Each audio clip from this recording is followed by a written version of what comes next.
네, 이제 요렇게 저희가 공부한 내용들, 적법 절차를 나름 이제 행정, 형사소송 절차를 기초로 해서 한번 살펴봤고요. 이제 항공법에서 좀 내용을 좀 살펴보도록 하겠습니다.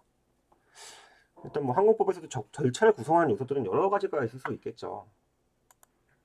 예, 근데 이제 청문에 대해서만 한번 살펴보도록 하겠습니다. 항공사업법이랑 안전법 위주로 좀 보도록 하겠습니다. 사업법에서 보시면 다음 각 호의 어느 하나에 해당한 처분을 하려면 청문을 하여야 한다라고 되어 있습니다. 뭐 이렇게 면허 취소, 등록 취소, 허가 취소, 인허가 취소, 허가 취소하는 것들이 대부분이겠네요. 이런 등록은 제가 허가가 완화된 게 신고제도로 말씀드렸지 않겠습니까? 그래서 다들 신고에 그 허가랑 같이 봐야 하는 내용들인 거죠. 등록이 취소되면 없는 거와 마찬가지니까 없이 하는 어떤 행동들이 금지되고 처벌되겠죠. 예, 안전법을 보시더라도 비슷한 조문이 있죠. 청문을 하여야 된다. 어떤 증명을 취소하고 승인 취소하고 승인 취소하고 증명 취소하고 자격 지정을 취소하고 효력 정지하고 또는 효력 정지하고 증명 취소하고 중간에 이렇게 뭐 조금 개정된 내용들이 있더라고요. 찾아보니까 그렇게 중요한 건 아닌 것 같은데 증명을 취소하고 반처 증명 취소 또는 효력 정지 이거 신설된 조문이네요.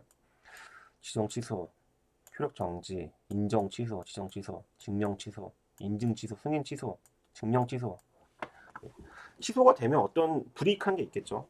지정을 받음으로써 얻었었던 어떤 이익이 있었을 텐데 그게 상실되는 거 아니겠습니까? 나름의 페널티. 어떤 법 위반 사항이 있을 때 보통 이런 것도 이루어지잖아요. 그럴 때는 청문을 하여야 한다. 필수적으로 해야 된다. 규정되어 있습니다. 예, 이제 이 문제에 대해 있어서는 여러 가지 이제 문제 제기가 있을 수 있는데 예를 들면 여기에 규정되어 있지 않은 내용들에 대해서 청문이 어느 경우에 가능할지 혹시 과징금은 어떨까요? 과징금 자체에 대한 설명은 또 행정법적으로 설명이 필요한 내용이긴 한데요. 과징금까지 뭐 자세를 저희가 볼 건 아니어서 일단 좀 생략을 하겠지만 지금 항공법에서 나와 있는 과징금들은 대부분 어떤 그 행정 제재에 과름한 과징금이 이루어지고 있거든요. 예를 들면 항공안전법 91조를 좀 보시면 운항 증명을 취소하거나 운항 정지를 명할 수 있다고 합니다. 다음 각 호의 어느 하나에 해당하는 경우인데 각 호가 하도 많아서 보시면 뭐 제1호, 30호, 49호 이렇게 보면 엄청 많을 것 같잖아요. 다 나열할 수가 없기 때문에 제가 이제 일단은 생략했는데 관심 있으시면 한번 항공안전법 91조를 검색해 보셔도 되겠죠. 운항 증명을 취소하거나 운항 정지를 명할 수 있다고 합니다. 예, 근데 91조 바로 다음에 92조에 보시면 91조 1항 제2호부터 제38호까지 또는 제45부터 48호까지 어느 해당해서 운항의 정지를 명하여야 하는 경우로서 운항을 정지하면 심의 변편을 주거나 공연 해치 우려가 있는 경우에는 이 운항 정지 처분을 가름해서 얼마의 과징금을 부과할 수 있다 이렇게 되어 있습니다.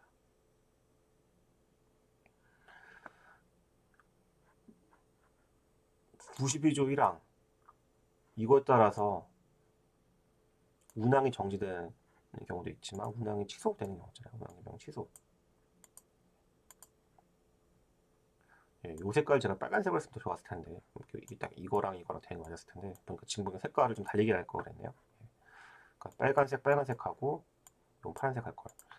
예, 하여튼 운항의 정지를 명해서 운항 취소가 아니라 요즘 이번 사유이긴 한데 운항 정지를 선택하는 경우에 예, 그걸 또 이런 경우에 가름해서 과징금을 부과하는 경우라고 상정해 보면 그 과징금 부과 처분에 대해서는 청문이 가능할까요? 청문이?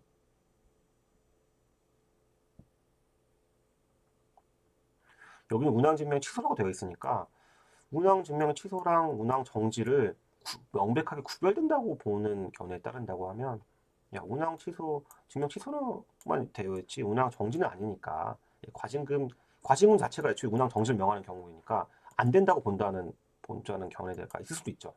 실제로 존재하는데 저는 그게 그렇게 볼 수 있을까라는 의문이 들긴 합니다. 제가 쓴 논문들을 좀 참조해 보시면 아니 이게 이제 운항 증명 취소 같은 경우는 뭐 따지고 보면 저희가 사용 같은 거죠, 사용. 영구히 이제 배척하는 거니까. 이런 거는 어디 그 사용 또는 뭐 5년 이하의 징역에 처한다. 이런 거 법무론과 비슷한 거 아닌가요? 예. 그러니까 물론 사용을 하는 경우에만 뭐 대법원에 뭐 청구했을 때 이런 규모를 볼 수도 있을 텐데 청문을 그렇게 좁게 보아야 될 필요가 있을까?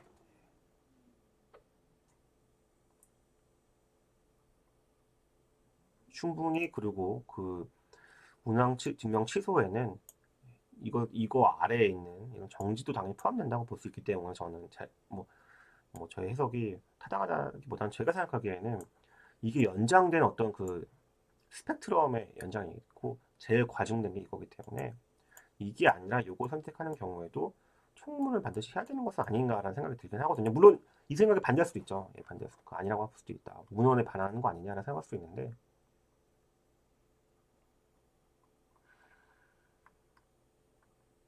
예, 요거 보려고 다시 돌아왔고.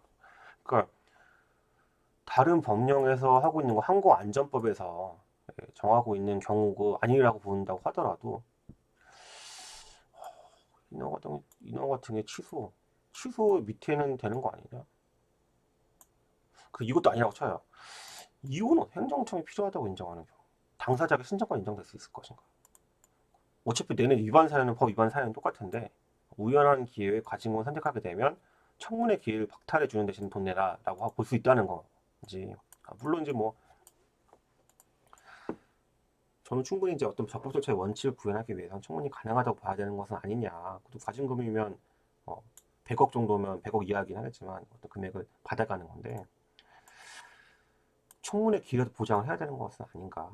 물론 그렇다고 뭐 모든 경우 필요해서 청문을 하는 것이 뭐 어떤 그 인적 자원이라든지 아니면 어떤 효율성이 떨어지는 것일지 모르겠지만 과징금 내는 사람이 몇이나 되겠습니까? 항공에 관련돼서 적어도 항공 관련 행정처분 당사자들이 낼 수 있는 어떤 그 플레이어들이 많지 않은데 굳이 그거 안 된다고 뭐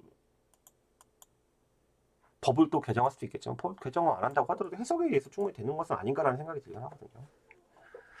이걸 한번 토론을 한번 해보긴 해야 될 주제인 것 같죠.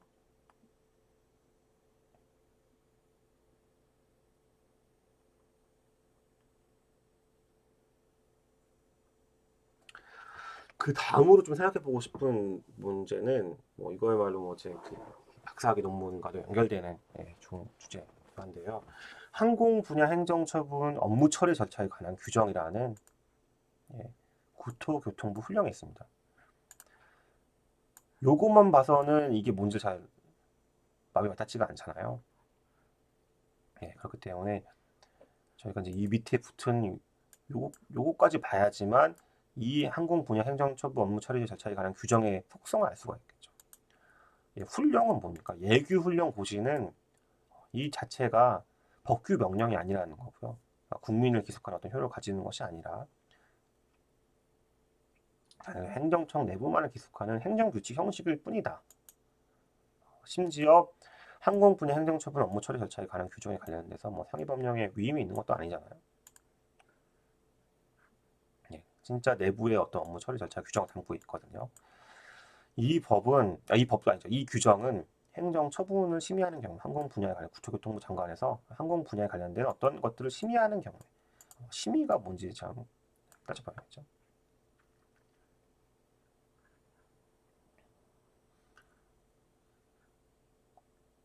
다만 이 규정에 규정하지 않은 사항에 대한 행정절차법. 이거 지금 행정절차법은 법률 단위인데 법에서 하는 건데 감히 지금 훈령이 내가 안 하는 거는 여기로 갈게요라고 하는 거. 이게 뭐 가능한지 얼마나 특별하고 좋은 어떤 그 완화된 내용들을 규정하고 있는지 모르겠는데 좀 약간 그렇습니다. 네. 정의 규정을 보시면 행정처분이라고 하면 항공 관련된 뭐 제1조의 관련 법령이잖아요. 1조 관련 법령이 항공사업, 항공안전, 공항시설, 항공보안법을 위반한 자에게 운항정지, 과징금, 과태료, 자격증명 효력정지, 증명면허 등록 지정, 승인 취소 등의 처분. 등이니까 여기도 뭐 효력 정지하는 거 다 포함되겠죠.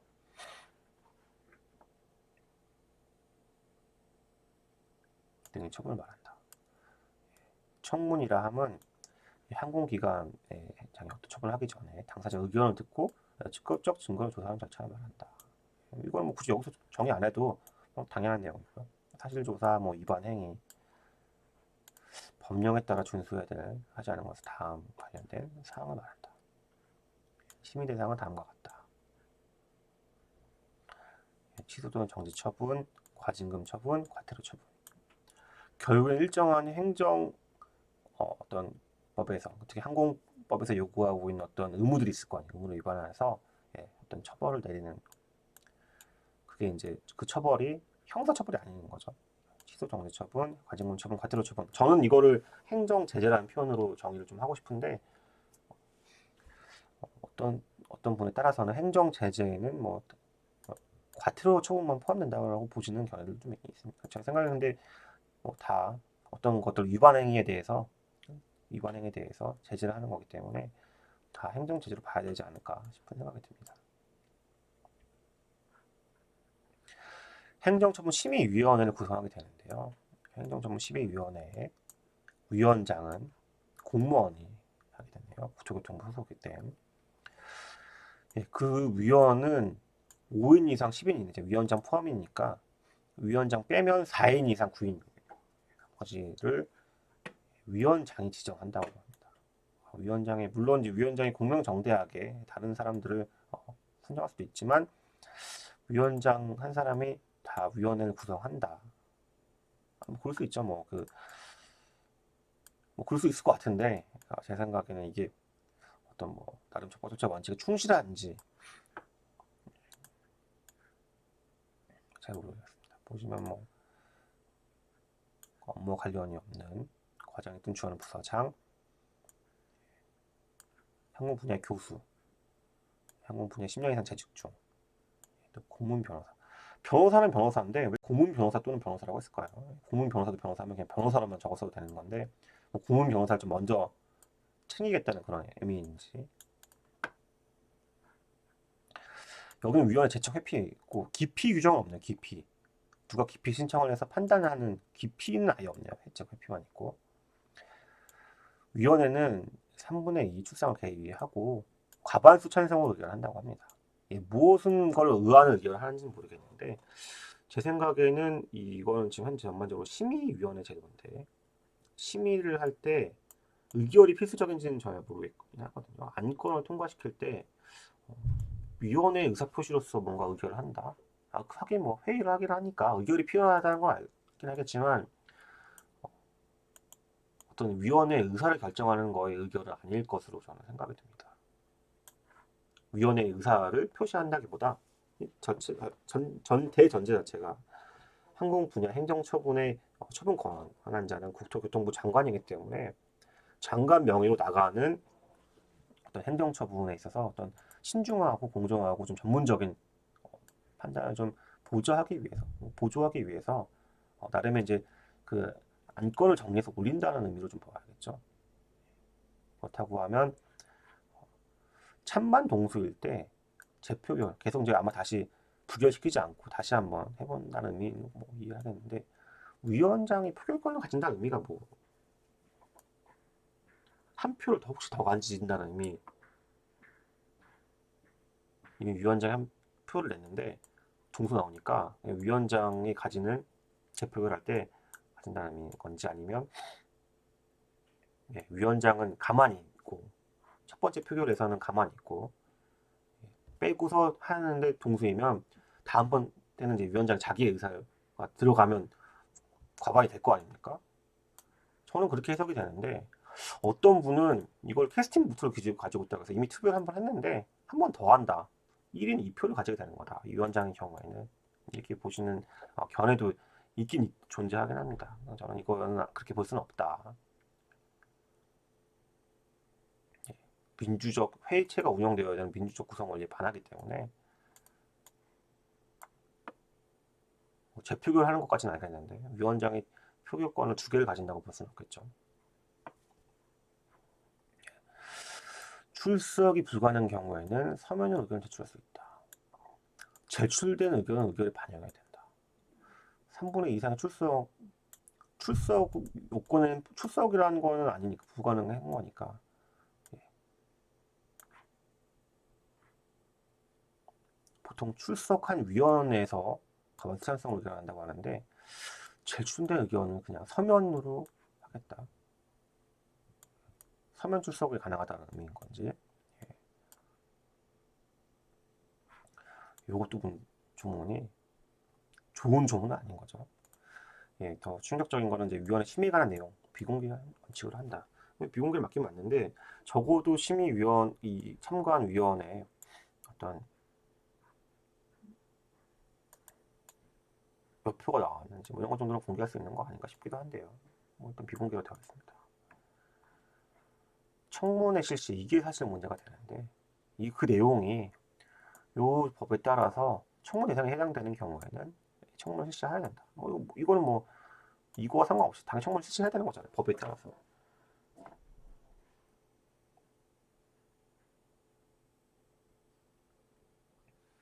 네, 근데 이제 의문점이 드는 것은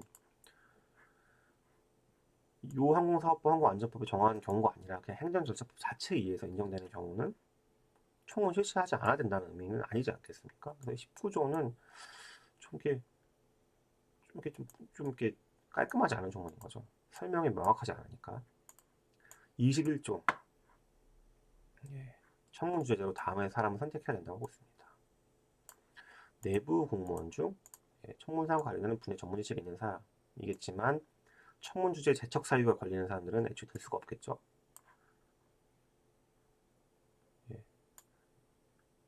뭐 되는 사람보다 안 되는 사람 기억나세요? 지금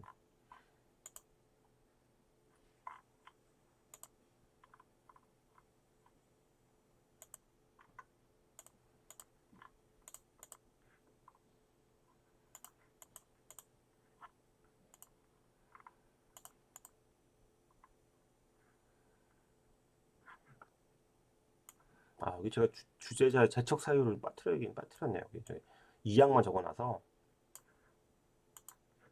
빠져 있는데 지금 여유가 있으신 분들은 한번 정지를 시킨 다음에 행정절차법 제29조 29조에 가보셔서 아마 1항에 있을 것 같은데 1항에 있는 내용 중에서 청문 주제자의 재척 사유를 한번 살펴보시기 바랍니다.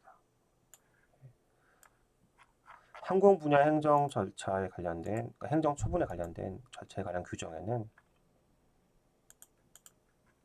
청문 주제자의 재척 규정이 빠져 있긴 하지만 당연히 이제 행정절차법이 적용될 테니까 되겠죠. 진짜 이제 문제가 될 수 있는 것들은 이건데요. 위원회와 청문이 병행된다. 심의 절차 청문을 병행하여 진행할 수 있다. 이 경우 위원장이 청문의 주자가 될 수 있다.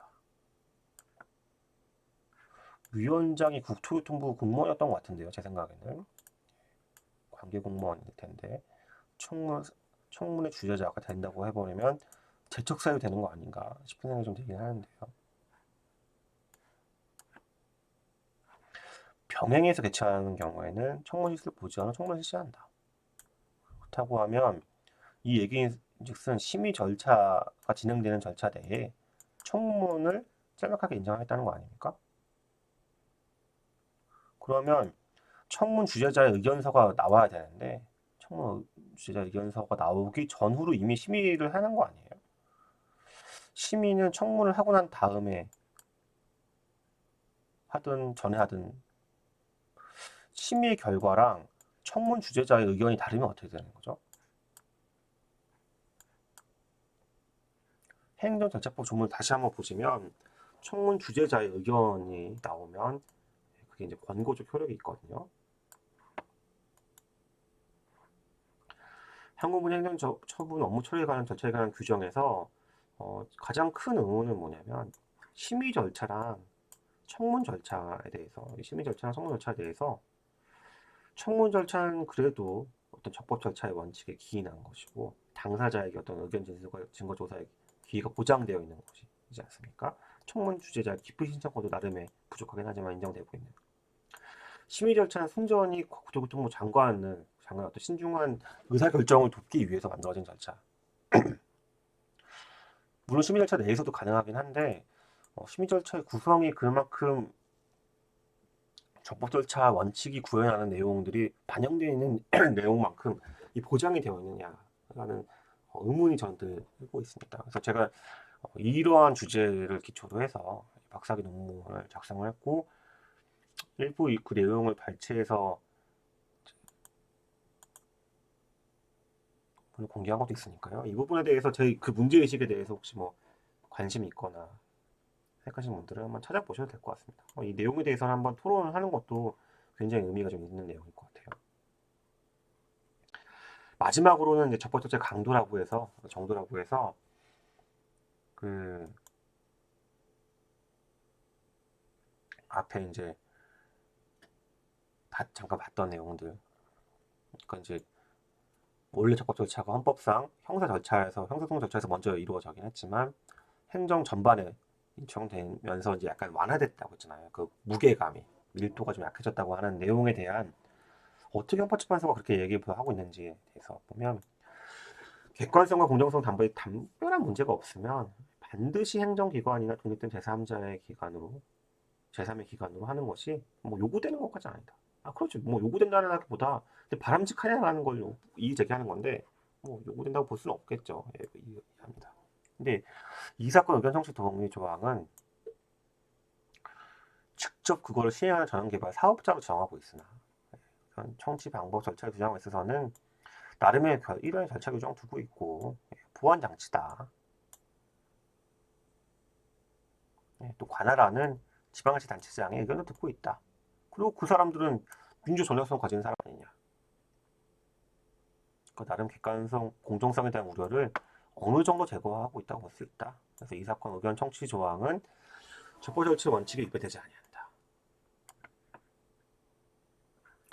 행정 목적 실현을 위해서 취해지는 규제 수단에 대하여 사법적 체계나 요소를 어느 정도로 적용할 것인지는 제도 형성의 문제로서 입법자의 선택에 달려있다.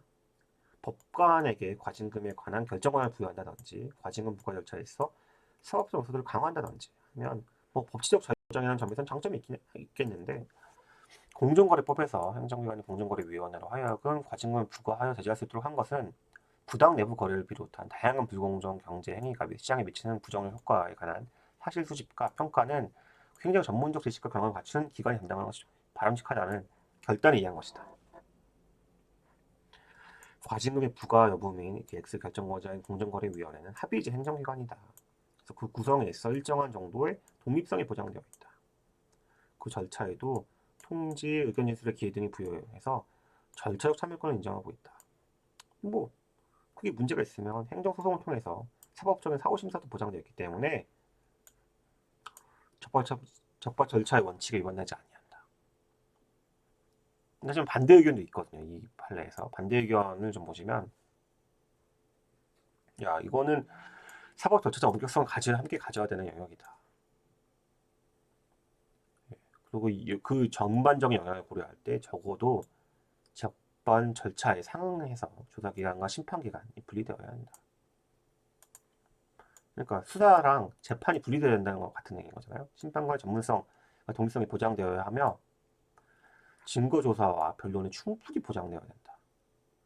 심판관의 신분이 철저하게 보장되어야만 할 것인데 현행지도는 이러한 점에서 매우 미흡함으로 적법 절차 원칙에 위반된다라고 하는 견해도 분명히 있습니다. 저는 이런 반대 의견의 문제의식에 굉장히 동감하고요.